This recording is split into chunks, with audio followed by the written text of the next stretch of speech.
শ্রমের পবিত্রতা অত্যন্ত।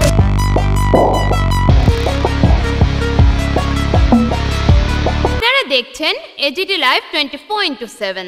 आप देख रहे हैं AGT live 24/7। You are watching AGT Live 24/7.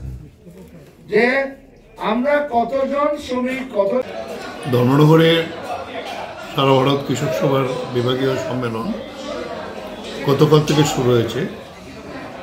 গতকাল অনেক ঝাঁকাঝুঁকির পর পুলিশ অনুমতি দেওয়াতে গোটা শহর পরিক্রমা করেছে।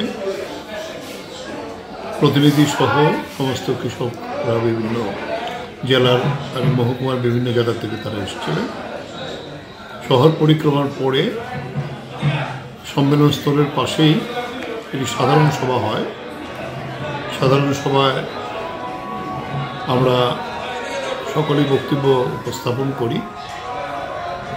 এই সভা হয়েছিল সভাপতি ইসলামউদ্দিন তার সভাপতিত্বে। সেখানে বক্তৃতার পরে আবার বিকেলবেলায় সন্ধ্যাবেলায় সম্মেলনের কাজ শুরু হয় এবং কালকে 8টার পরে সম্মেলন স্থগিত হয় এবং আজকে আবার সকালবেলায় 10:30টায় সম্মেলনের মূল অনুষ্ঠান শুরু হয় এবং শেষ হয়ে এখানে প্রায় 2:30 নাগাদ শেষ হয়েছে এবং তাতে 20 জন প্রতিনিধি আলোচনা করেছেন। তার মধ্যে 3 জন মহিলা প্রতিনিধি আছেন 14টি লোকালিটিতে।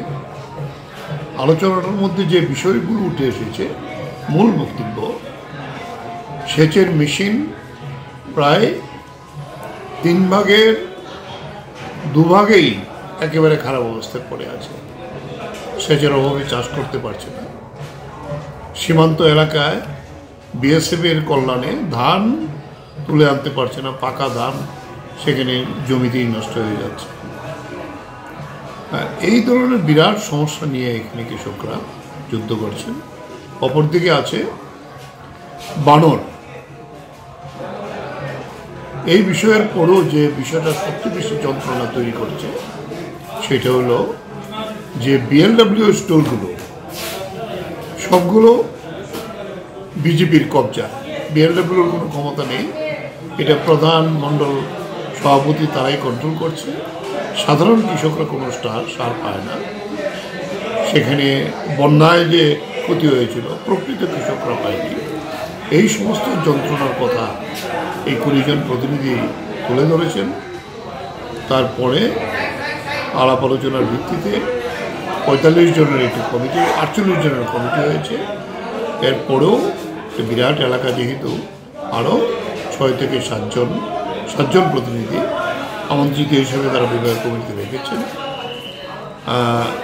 আগামী জেলা সম্মেলন হবে 27শে ডিসেম্বর। জেলা সম্মেলনের জন্য 60 জন প্রতিনিধি এখান থেকে নির্বাচন করেছেন। বিরাট উৎসাহ নিয়ে ধর্মনগরে এই সম্মেলন সম্পন্ন হয়েছে।